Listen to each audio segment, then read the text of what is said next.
Hello, everybody here physically with us in Sharm-el-Sheikh and those of us watching online. We have got an amazing hour of discussion ahead of us because we're going to talk about the super hot question of the global stocktake and how Copernicus is supporting nations in that process and how things are just going to get better and better over the course of the next few years as new tools come online and we work out how to answer the questions that we have. My name is Jeremy Wilkes. I'm a science journalist at Euronews. I make a program about climate change called Climate Now. Have a look on euronews.com/climate now.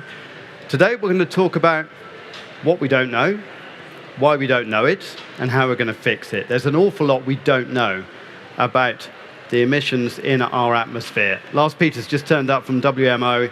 This guy is going to blow you away with the information that he has. Top secret, he's just come from a meeting with the Environment Minister of Colombia, I believe. We're going to get some good information from all of these guys on this panel. As I said, there's an awful lot that we don't know at the moment about emissions, the greenhouse gases in our atmosphere.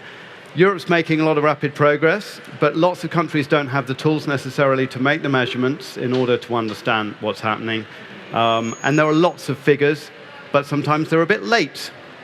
Sometimes the figures come a bit late, a couple of years late. And we know that we need to take urgent action on climate over the next decade if we're going to get on with dealing with this problem, which is why we're all here in the first place. So there are visions, there are great visions of having information about greenhouse gases in the same way we've got information about the weather at the moment. We know a lot about the weather. Why don't we know the same about emissions?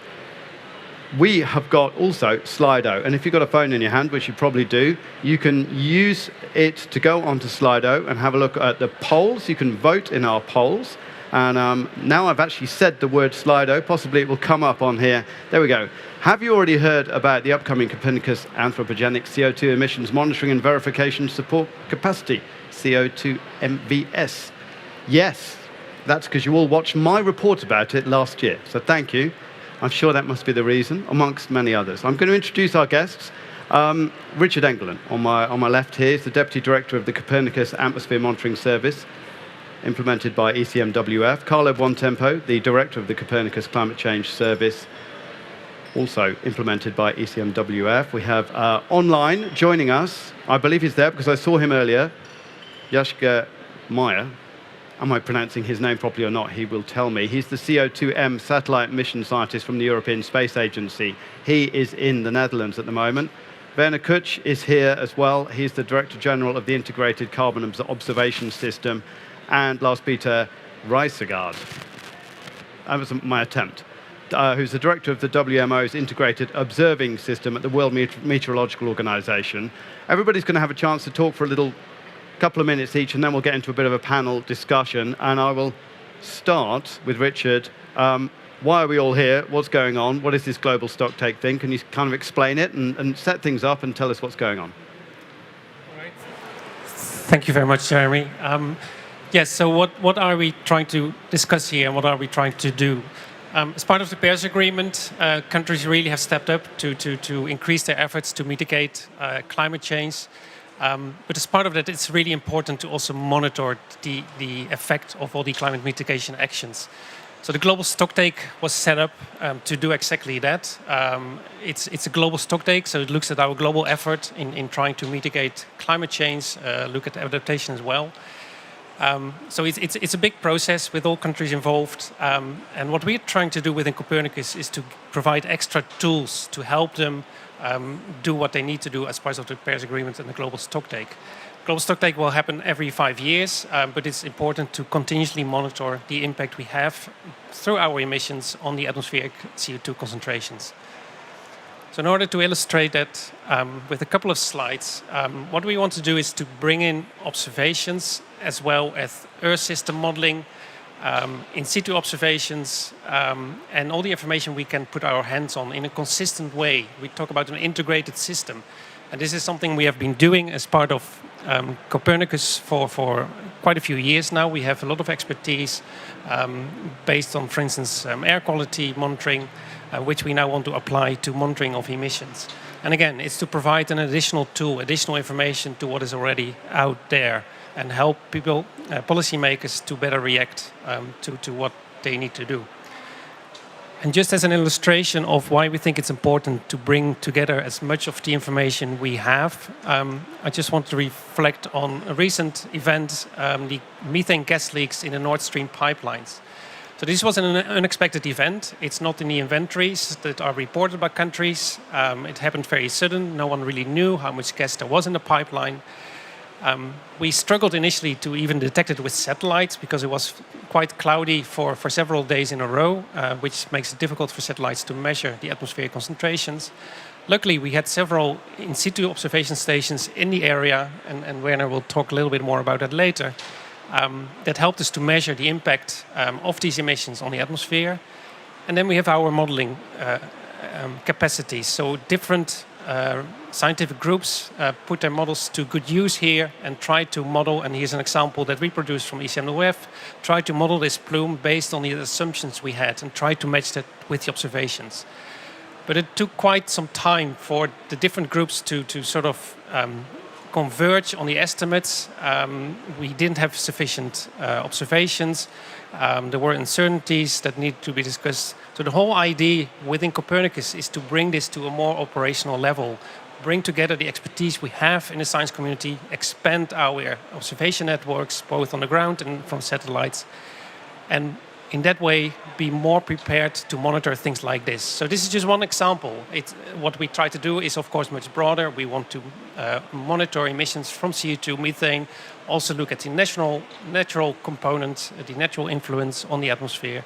So all in one integrated system to provide consistent results. Thank you very much, Richard. And thank you to those who are already sending in questions on Slido. I can see them coming in here, and we will get to them, and they're very good questions. But I'll pass on now straight away to Carlo from the Copernicus Climate Change Service. Go ahead, Carlo. Yeah, thank you. Thank you, Jeremy. And it's fascinating to hear from Richard of this new step forward, and because this will certainly change the landscape and how we think about the global stocktake. In the meanwhile, there are a number of things we can already do, starting from the observation of what's happening and monitoring the progress in key greenhouse gases. So this is not something necessarily new, because it's a technology that is well established, that's been there for years. But what is important and what Copernicus is offering is an open and free and unrestricted access to this data. So this is very much part of the Copernicus vision. The Copernicus license is key in that respect. So what you see here are there are many versions of these curves. These are the evolution of the concentration of greenhouse gases, or two greenhouse gases. On the left, you see the CO2, and on the right, you see the methane that actually is generated very much in very close collaboration with CAMS, with the Atmospheric Monitoring Service. And you see they are very rich as plot. You see the annual cycle, and especially in CO2, is very marked, and this is due to the different distribution of plant and land between the two hemispheres, and you see the difference in the amplitude of the annual cycle. You also see that the concentration of greenhouse gases are not uniform over the globe. That is a key element. So this is the starting point, but the greenhouse gases, the concentration of greenhouse gases and their evolution over time, which ultimately will provide evidence of the effectiveness of the Paris Agreement, shouldn't be taken in isolation. Because we look at the climate system as a whole, and actually when we consider the carbon fluxes, when we consider the carbon stock, then we need to actually look at the many other parts of the climate system for which we may have more uncertainty. So in the Earth Info Day yesterday, one of the strong messages coming out was about the lack of observation in the ocean, for instance, the lack of observation or the lack of understanding of processes of exchange. So what you see here are the 54 GCAS ECVs, the essential climate variable required to monitor and understand the climate system, and only those encircled are the variable that we provide access to as a climate change service. And in many cases, we don't provide access to other variables that you see here because the technology is not mature enough. And we are working with our partners at EUMETSAT and at ESA to develop even further those ECVs and ensure we we provide even better services in support of global stocktake. I want to close this quick introduction with something that is quite different in nature and has to do with how we will, what are the tools we have to reduce emissions. What you see here, actually I've presented already this slide yesterday and even this morning. What you see here is an output that has been published on Nature very recently, a few days ago, from IRENA, the International Renewable Energy Agency. And these are locations in Africa where you should best position wind and solar facility to maximize production. So what I'm saying here is that we need to look at the climate system as a whole, also to inform our action to reduce the emissions. And part of that action is to manage the risk associated with renewable installation. What you see on the right is an output of our State of the Climate report for Europe that highlighted extreme event that has affected the wind power production in Europe, which was the wind drought in 2021. So I close to this note that it takes a very different stance on the global stocktake and the reduction. Thank you, Jeremy. Thank you very much, Carlo. We're now going to go over to the European Space Agency's technical headquarters, ESTEC, in the Netherlands. Jeske Meijer is there. Jeske, tell us all about your CO2M mission. Hi, Jeremy. Thanks for allowing me to join online, and great to see you all there. Yeah, I think if you can bring up the slides, that would be great. Yeah, maybe the first slide, just to bring this in. Not the first one. Thank you. Thanks. Yeah. So actually, the title should have been maybe a bit longer even. This is really for supporting what Richard has described as CO2 monitoring and verification support capacity. And this has a really new aim by looking at anthropogenic greenhouse gas emission monitoring, which is quite different from a generic monitoring of greenhouse gases, because you really would like to know where are the emissions taking place. If you go to the next slide. So in order to do so, we really need to zoom in on the emission hotspots of cities and power plants. And this can only be done when you're having a very high spatial resolution imaging satellites. So we are trying to zoom in with spatial resolution of 2 by 2 kilometers, which is way beyond what is currently done for this type of satellites. But you also would like to have the global context, and then you need to have a good revisit time, which can only be done when you have a wide field of view. So we have a relatively wide field of view for this type of sensors of 250 kilometers. And we're aiming to have multiple satellites that allows us to get global coverage in about 11 days. But with multiple satellites, we can reduce this to the order of days, and depending obviously where you are on the globe. And for doing this, it's really challenging because the amount of CO2 added by anthropogenic emissions is really a tiny fraction on a huge background, which is on top very variable. So we have to be extremely accurate and very precise. And for doing that, we have a whole suite of instruments. We're currently developing this. It's under implementation. And we aim to have the first launch of the first and second satellite in early 2026. We're not doing this alone. We're aiming to build an operational system, but we also would like to use satellite data from other operators, other agencies.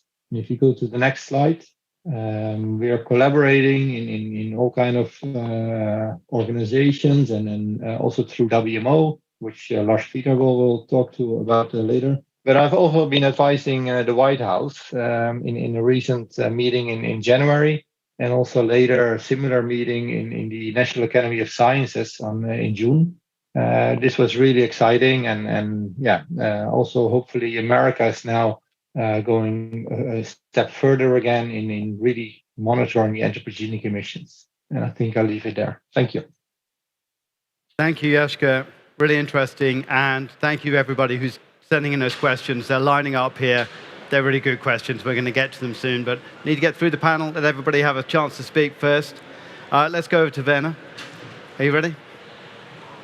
Yes, I'm ready. And go. Jeremy, you said in the beginning that you want to focus on what we don't know. I want to be the optimistic in the round, and I want to show what we know. And what we know, you can see in this graph, is from many, many observations and modeling. On the left-hand side, we know, this is for the year 21, we know the biogenic fluxes. We know areas where in blue where carbon is taken up, and we know areas in red where carbon is released. We know the ocean fluxes because we have observatories in the surface ocean, and we know how much CO2, again in blue, is taken up by the oceans, and there are also some areas where the ocean is releasing carbon, and this is in red. And we know the emissions, so in fact, knowing all this, we know more than Al Gore. So he is only focusing on the right-hand side of the graph. We know the whole picture. But the atmosphere is mixing everything. So you have to think now all these three pictures over each other and then mixed. So the atmosphere is mixing everything.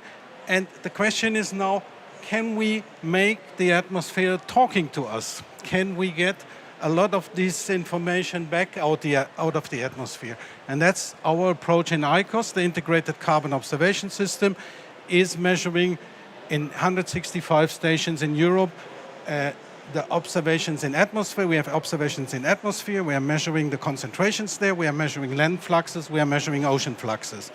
So, and we have a lot of additional work on the data quality, and on the data distribution to a lot of scientists and also a lot of other people. So we have high scientific excellence coming out of our data, but also a high societal impact. And you have seen this picture already. Now the animation is not starting, but you can see, this was the example, that all the different little dots are our stations, our atmospheric stations, and the plume of the North Stream was going along, and it was seen at our stations, and then we could calculate back how much of methane was released through this special event. Of course, this was a very big event, but there are more subtle information coming from the atmosphere. And yeah, this is my last slide. I'm, in a way, have compiled what does the atmosphere in the end tell us. And of course, the atmosphere tells us that despite a lot of COPs and IPCC reports, despite the Paris Agreement, the greenhouse gas levels in the atmosphere are increasing.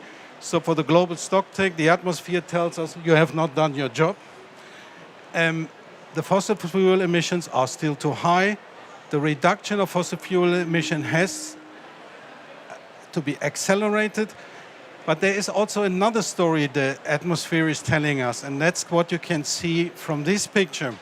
So you have this blue area with this purple line, which is in principle giving us the average drawdown of CO2 in a certain area.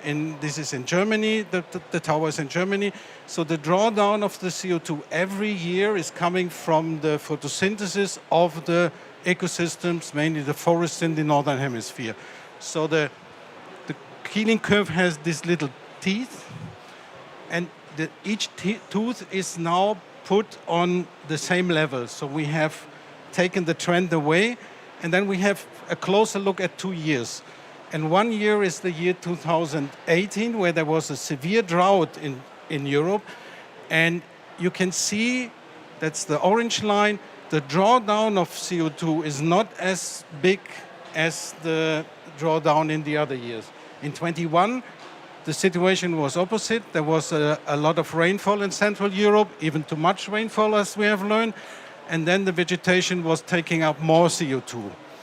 And the differences between the three lines in summer is telling us a lot about the situation of ecosystems, about the impact, about climate carbon feedbacks. And it's telling us the ecosystems that we are putting a lot of our bet on. We are betting that the ecosystems are saving us. We are not reducing our emissions. We are just saying ecosystems are saving us, let's continue. But these ecosystems are at risk. And my conclusion, at least, is the reduction of fossil fuel emissions has to be even more accelerated when we know that the ecosystems and the ecosystem sinks are at risk. Yeah, nature is there, but it's not necessarily always going to do exactly what we would hope it's going to do for us. Lars Peter, I think this feeds in really nicely to you. Would you like to go on? Thanks. Yes, it does. I'm probably going to be a little bit less optimistic than Werner, even though what we are seeing is the same kind of thing. So I'll start with this statement here. It's a little bit of a provocative statement made by Carlos Fuller, who is former SAPSTA chair, who many of you will know. Even though we are focusing on anthropogenic emissions, it's important to remember that the atmosphere actually does not care who puts how much carbon into it. What matters for climate is how much is there, not how it got there. And this means that we need to understand not only the anthropogenic emissions, but everything. And Jaska mentioned that the natural components of the greenhouse gas cycle are much, much larger than the anthropogenic contributions. So at the top level here, we actually understand the annual budgets quite well. We understand how much do we pump in. We can see how much is the concentration growing. And then, of course, it's not rocket science that the rest of it will go somewhere. As Werner said, a lot of it goes into the land surface. An equally large portion of it goes into the ocean. We're talking about CO2 here. But it's important to look at the uncertainties of this. We understand quite well how much we emit. We understand quite well how much disappears overall, but we don't actually understand very much about when and where it disappears. We understand it very well thanks to Werner and his brilliant system over Europe. But you notice that Werner showed a map of Europe. A map of the rest of the world of these observing systems is largely empty, and that is a very big problem. It is largely empty over the ocean as well. We need to understand all of this stuff better. We can't just focus on the boxes that are green here where the uncertainties are relatively low. We need to understand this whole cycle. How do we do that? You heard parts of that story from Richard and Carl already. We do what we know has been immensely successful weather prediction and climate monitoring. We built a global observing system using both satellites and ground-based assets. We put all the data into global models, and we let them tell us where does the CO2 and the methane and the nitrous oxide, where does it come into the atmosphere, where does it go out again? And then all of a sudden you can do things like this. You can actually track where this stuff is coming in and where it's going in real time, and that is the kind of information that the parties need on a month-to-month basis, not two-year-old numbers about what happened in 2020, because they're mentally decoupled from this. They say maybe it's much better now, but maybe, as Werner just showed us, maybe it isn't. I mean, you need to know this and you need to act on it. So in order to do that, we need to expand our observing systems. We need to make them more resilient. Currently, these efforts are mostly research funded, so that means we do not have this real-time capability that we have for weather prediction. So if I can be a little bit provocative, if we did weather prediction and climate monitoring the way we currently do greenhouse gas monitoring, we would have no reliable forecast beyond 24 hours because we don't have real-time exchange of observations. We don't have routine modeling. We would have a cacophony of different forecasts, which is very risky, as any meteorologist will know.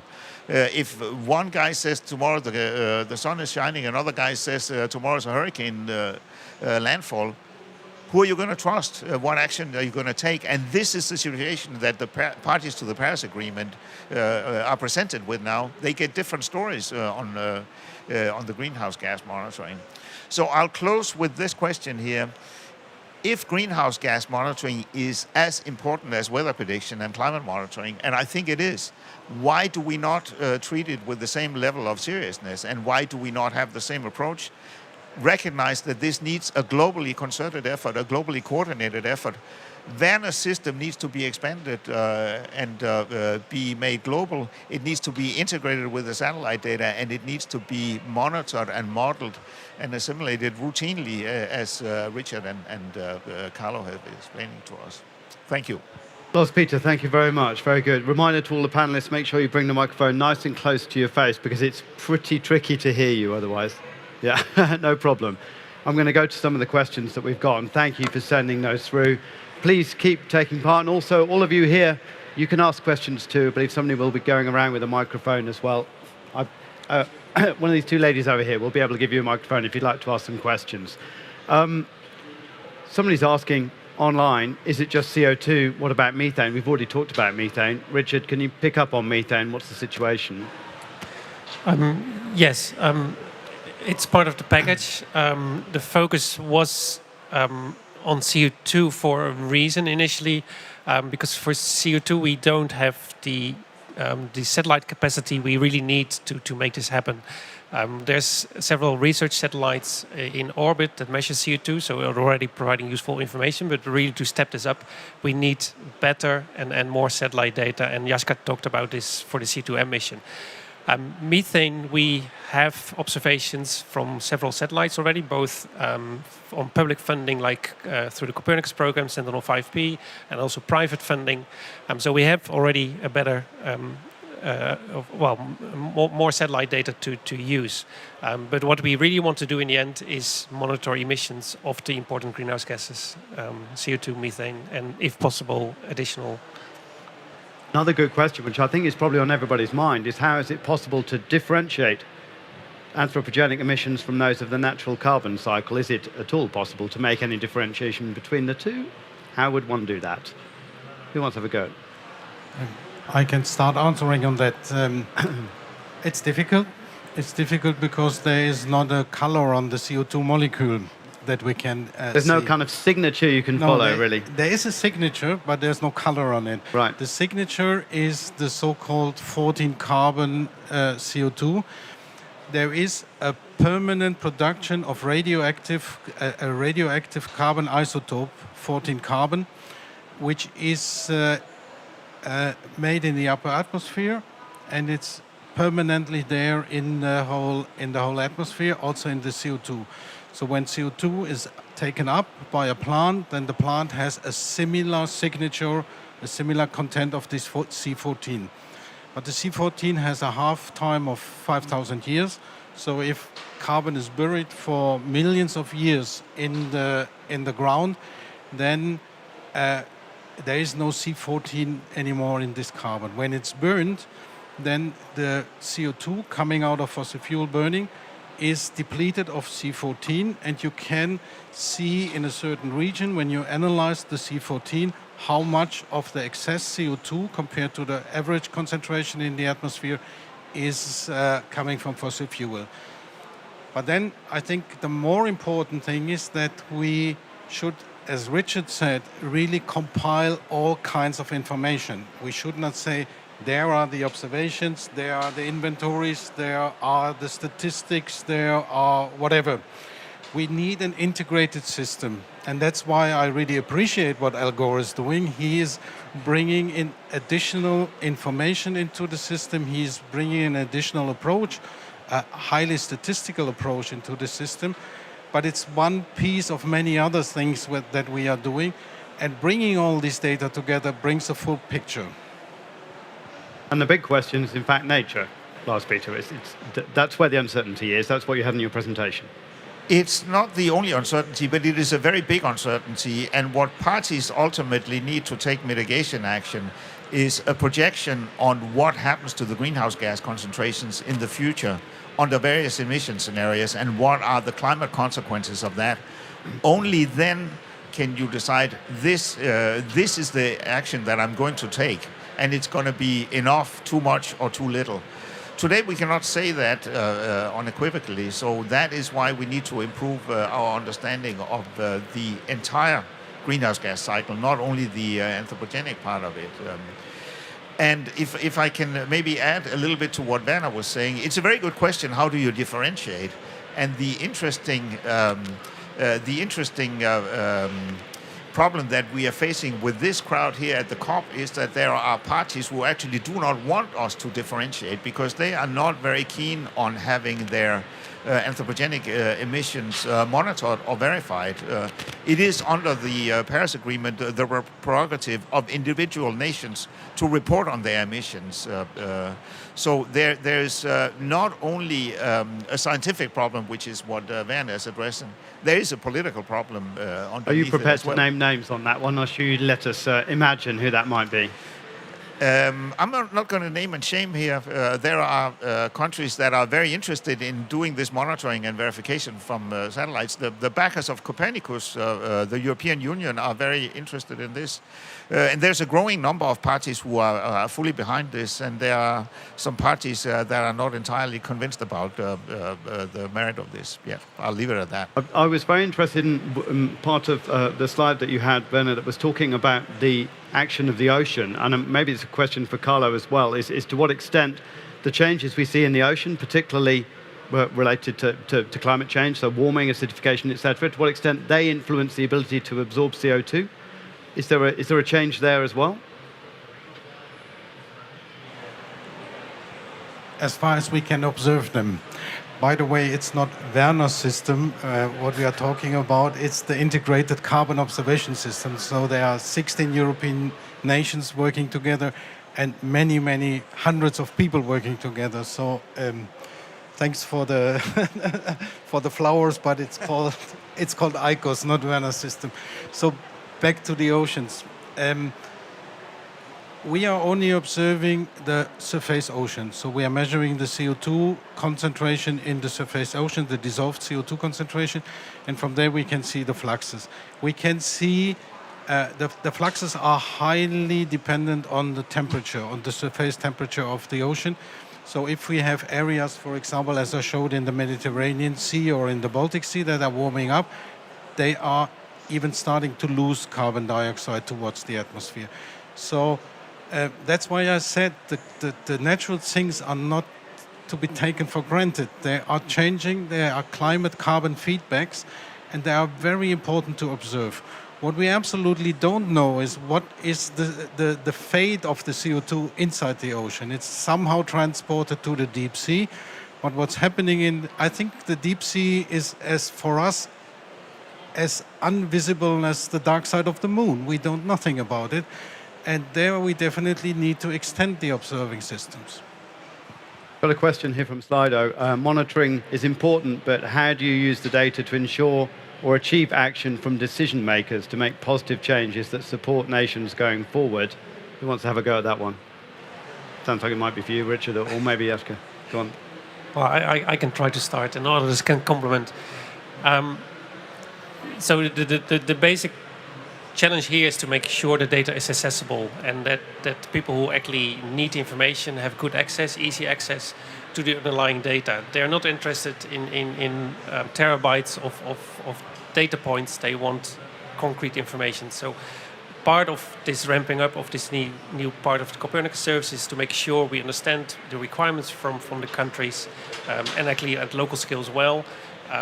What information are they looking for, and how can we build tools around the data we generate to make it as informative as possible?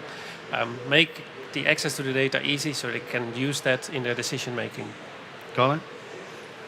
I think I was keen to link back to what Lars Peter was saying, because in a sense, the fact that this data is relevant and useful for discussion, a measure of that is the fact that there are nations who are prepared to push back on it. If it were without use, then it wouldn't be objectable, it would be irrelevant.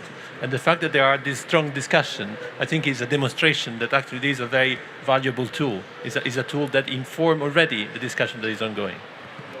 Can I bring in Jaska? We want to get to an operational system soon, and that does require you to get your satellite up in space. Can you?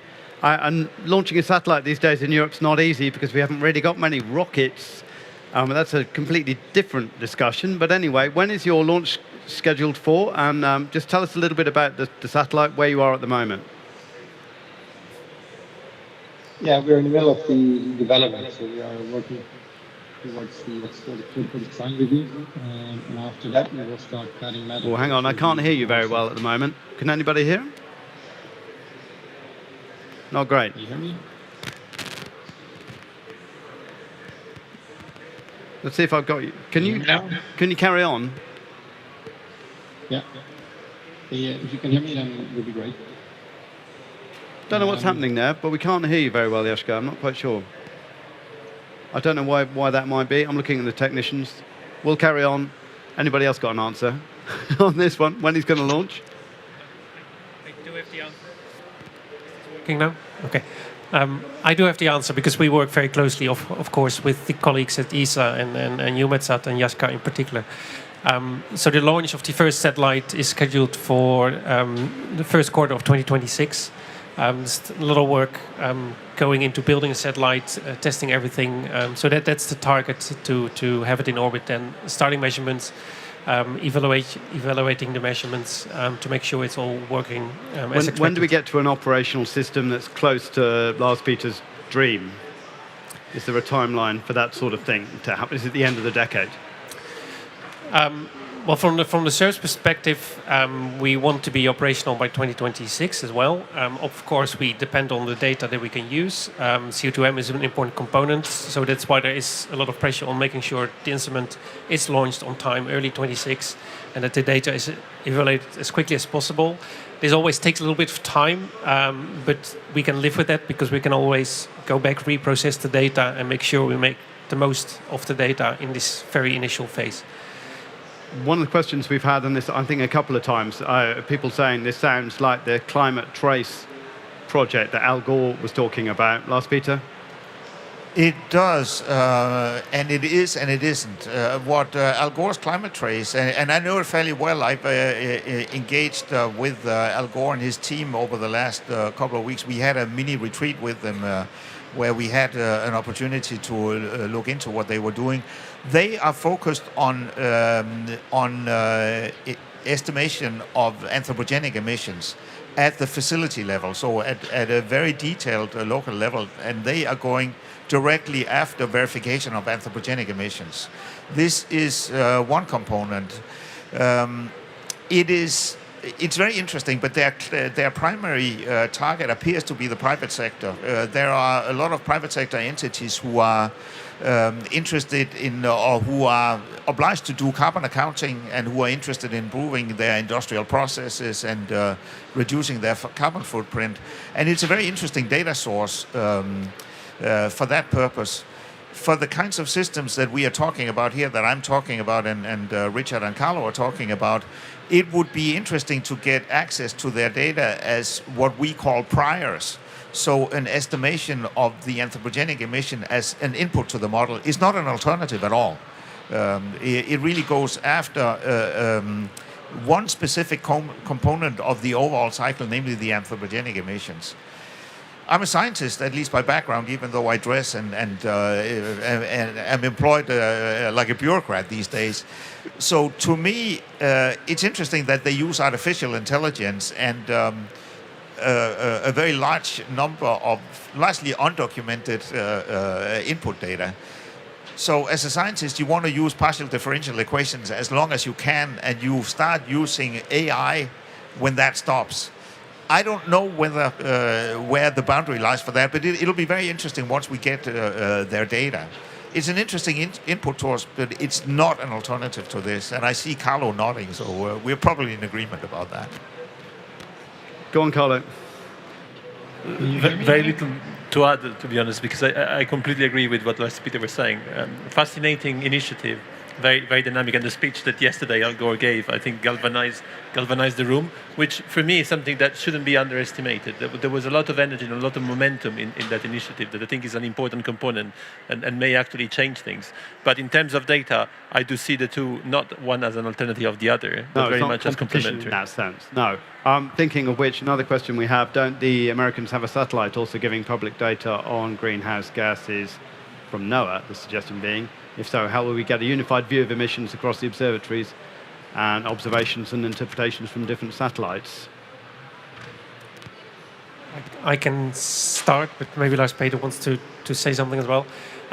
yes, this is obviously important. We're talking about a transparency framework. We need to be transparent about the data we in the end generate and collaborate across the globe with different agencies who are doing similar things. So there's already a lot of discussion how we can better coordinate our international efforts. WMO is now having an important role in this discussion among the space agencies. There's discussions as part of the CEOS framework. So it's for us important to make sure we collaborate. We sort of friendly compete in a way, but make sure that what we provide in the end is consistent and we don't send out different messages that don't agree. Remember, in the audience, if you want to ask questions, just put up your hand and go ahead. We've got somebody here with a microphone. Actually, there we go. Got a question. Add on to that, Jeremy? Can you hear me?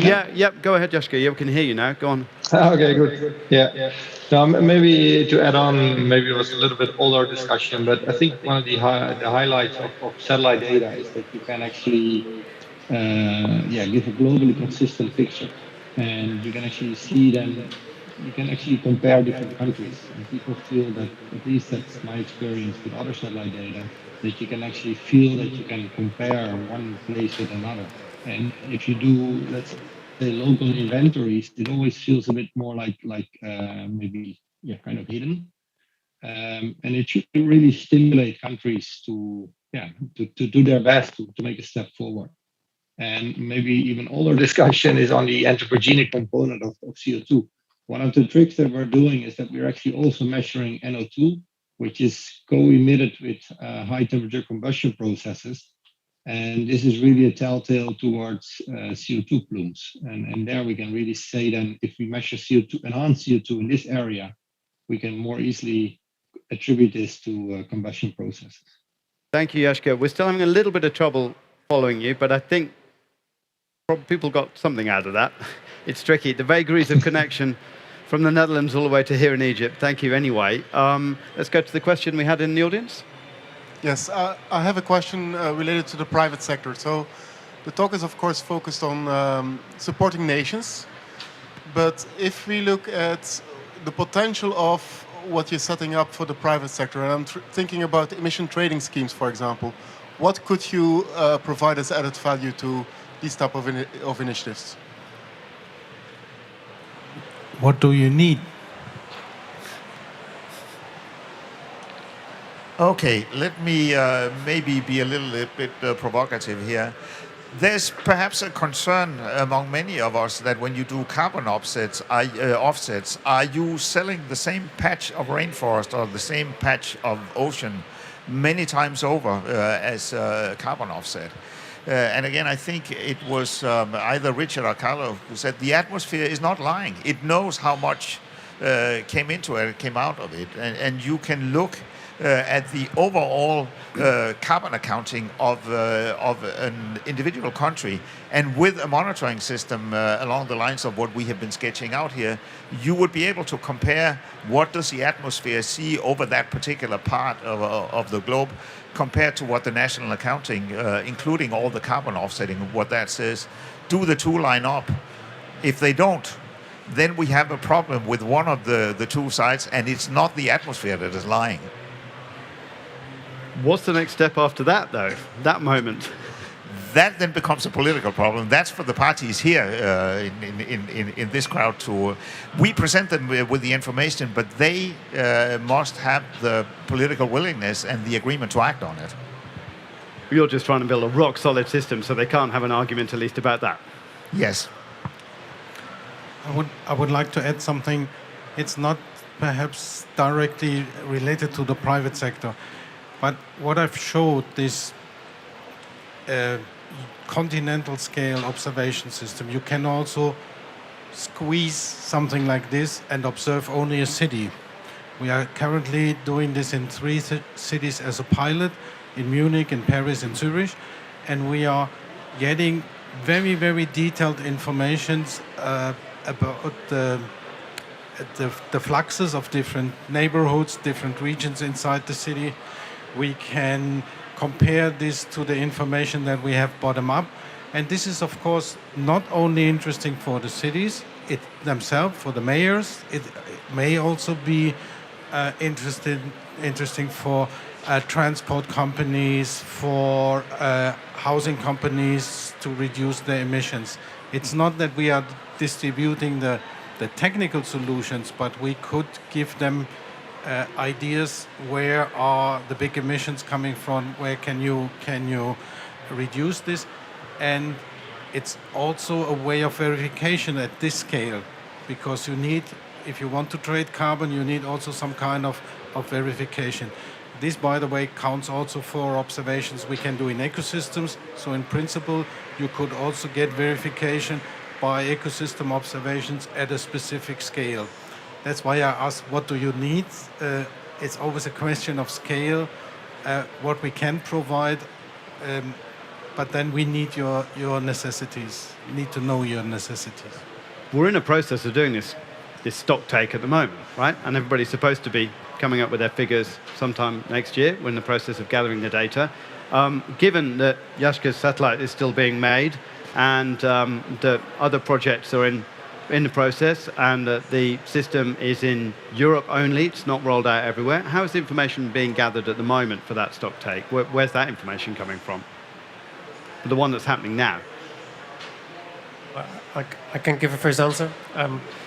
So the global stocktake is defined as part of the Paris Agreement. So there's clear guidelines of what is expected from countries. Countries who report based on their national reporting, which have been done for many years.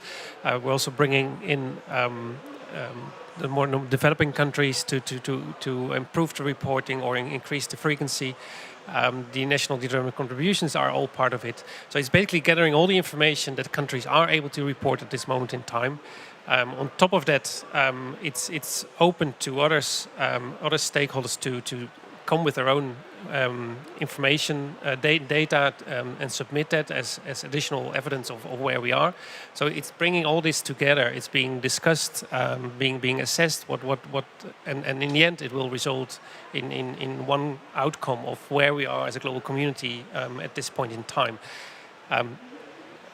The first global stocktake, I see it a little bit. I mean, other people can correct me if I'm wrong, but I see it a little bit as this first phase, as an experimental phase. Try to see how we can best do this. Once we go into the future, the second global stocktake, we have to be much more precise and be clear about how we want to monitor progress, where we can monitor over time. You want to get more precise, Lars Peter? Go on. Well, you described it very vaguely and very well, actually, because that is how I see it at the moment. So SABSTA, the subsidiary body on scientific and technological advice to the Paris Agreement, met in June in Bonn to discuss what the global stocktake should look like. And the discussion was all around attributes. It needs to be inclusive, it needs to be quantifiable, it needs to be this, that, and the other, all the adjectives.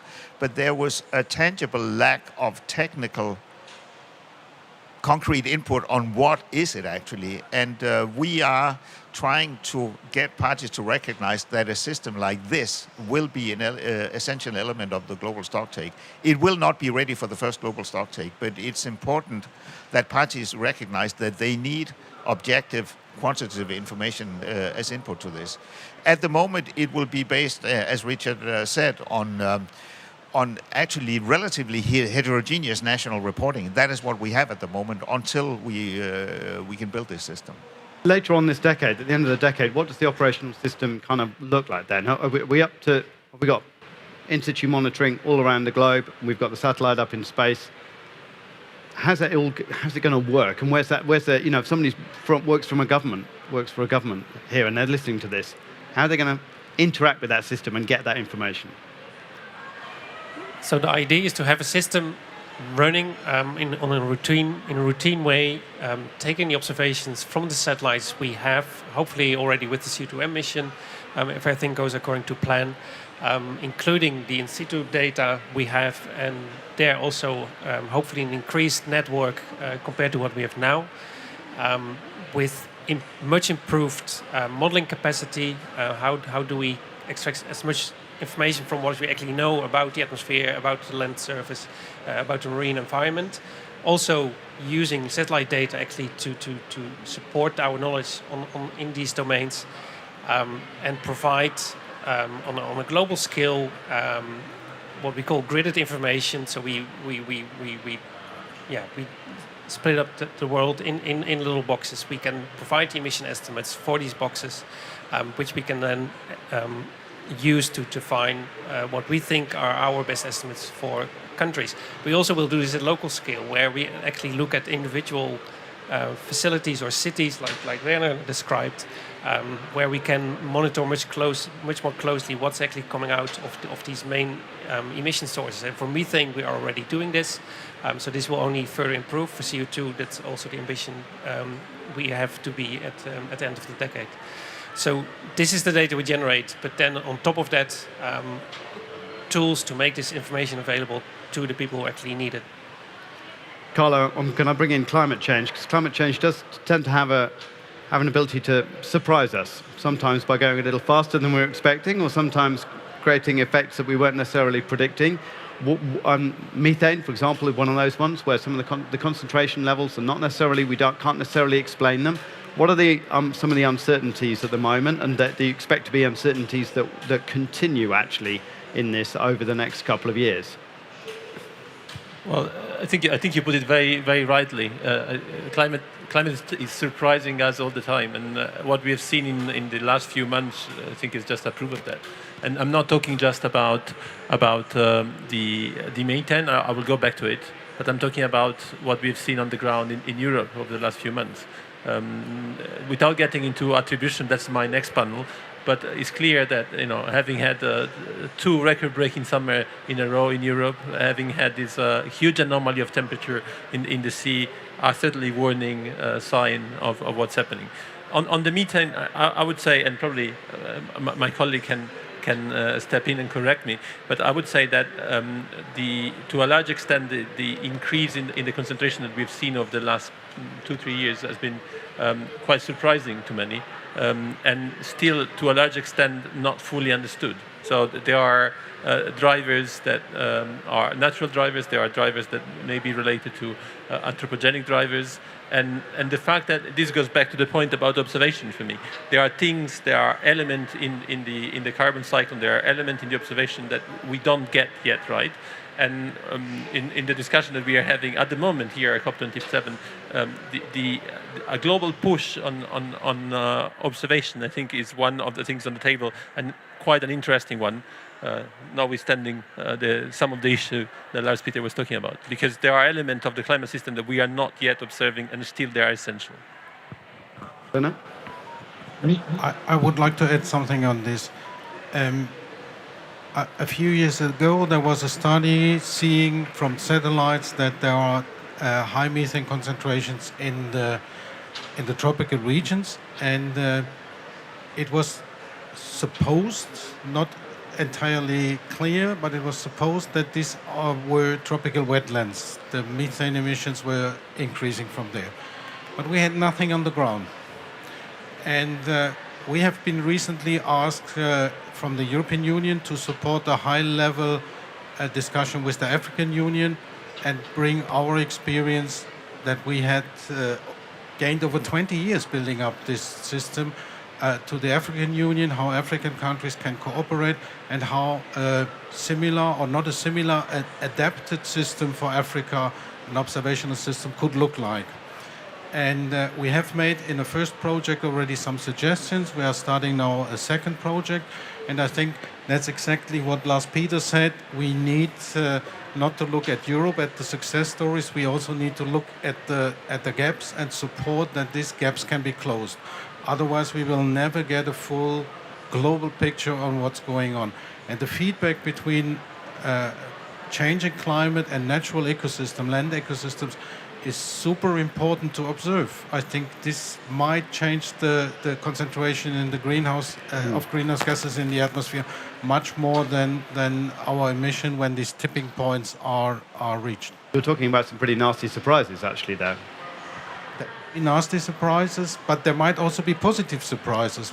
We saw the Sahel greening, we saw impacts of rising CO2 on plant productivity. So we have surprises in both directions, but we need to see them, we need to observe them, we need to ideally be able to predict them in advance that we can respond. I believe we have a Slido poll which we should probably have a look at. We've only got about 5 minutes left, and we had a question over here. Sorry, go on. Thank you. Clément Alvergel from the European Space Agency Climate Office. So yes, we are facing a global issue, and I welcome very much, as you can imagine, a global monitoring system. Yet we have to support nation, and we need not to underestimate the work that is also required. So to make the result, to make those global atmospheric inversion available to be compared to what countries are reporting to the UNFCCC, so we can make effective policy making and we can make policy implementation monitoring.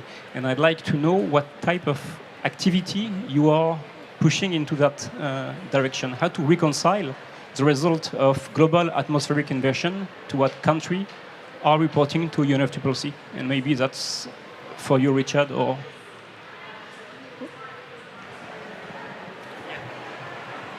It's part of the discussions we are having with countries at the moment. Initially, we started talking with countries in Europe, but also now as part of wider activities, for instance, in the IPCC Inventory Task Force. Indeed, to see what if you put the national reported emissions together with what we get from systems like we are building now, what do we see and what do we learn from that actually, and how do we compare in the best way? So this is part of the whole ramping up exercise to make sure we do this in the right way. And again, it's ultimately also what the system is built for. We want to we're not going to replace what's already there. We want to provide a globally consistent view on what's being reported. We want to identify where we think things are not quite right. We want to look at what's happening actually to the natural fluxes as part of climate change. So all these things can come out of a system like this, but then indeed make sure we compare it in the right way with what's reported by countries, what they deal with. That's critical, I fully agree, and that's what we are working on. We're starting to run out of time. We're going to quickly have a look at the Slido poll, actually, which was how useful this session was. I believe we had 80% said it was useful. They've learned more about the new anthropogenic CO2 emissions monitoring and verification support capacity, rising to 83% as I speak. Whoever did that, thank you very much for the vote. Yashka, if you're still there, what's the lifespan of the satellites? Yes, I believe you're aiming for this to be operational and just to carry on forever. As soon as you go, then you're going to carry on coming up with extra satellites, and it's just going to fly forever, right? Yes, it's a constellation, and it's going to be an operational system. So it's going to be a continuous flow of data, and people can rely on this in building their systems or services around it. And it's really aiming to, as the title says, to support nations. So people can tap in at different levels. They can exploit the... We still can't hear you very well, I'm afraid. I'm sorry, it's echoing and breaking up a little bit. Can't really hear him very well, unfortunately. But that's the plan. Totally operational system, like all the other Copernicus ones, on a day-to-day basis, hour by hour, off you go. And yes. No, well, yeah, what Jashka was trying to say, we are already building a constellation of satellites. So there's 2 of the satellites have been agreed. A third decision will be taken within the next 2 years. So these are already flying together, but then indeed we need to make sure as part of an operational program that we anticipate what's happening after the lifetime of these satellites, which I don't know what the lifetime exactly is for CO2M. Normally it ranges on the order of 5 to 6 years, but they tend to fly longer as well. I see nodding there from the colleague at ESA. But of course, we need to also think after lifetime, what do we do to make sure we can continue doing this in the right way. But you're pretty confident we can, by the end of the, let's say, by 2026, we're going to have a system that's working quite well, and by the end of the decade, we're going to have a very good system. Yes. Yeah. and we'll hold you to account. You can If hold it me, doesn't you, work. you can hold me to account. We do our best. I mean, nothing is flawless, but no, that's the plan, and it's challenging. We all know that, but there's a lot of really smart people working really hard to make this happen. No, it's been inspiring talking to you. Thank you, everybody, for this really interesting session. To Richard Engeland from the Copernicus Atmosphere Monitoring Service, Carlo Buontempo from the Copernicus Climate Change Service. Joschka Meyer, thank you. I'm sorry that we had a bit of connectivity problems there, but thanks for your presentation. We could hear that very well from the European Space Agency there in the Netherlands. Werner Kutsch from the Integrated Carbon Observation System, and Lars Peter Reis. How am I going to say it? Now, can I say it properly? Reis Højgaard. Something like that? Reis Højgaard. I'm sorry for my Danish pronunciation. From the World Meteorological Organization. Been fascinating talking to you. Thank you very much.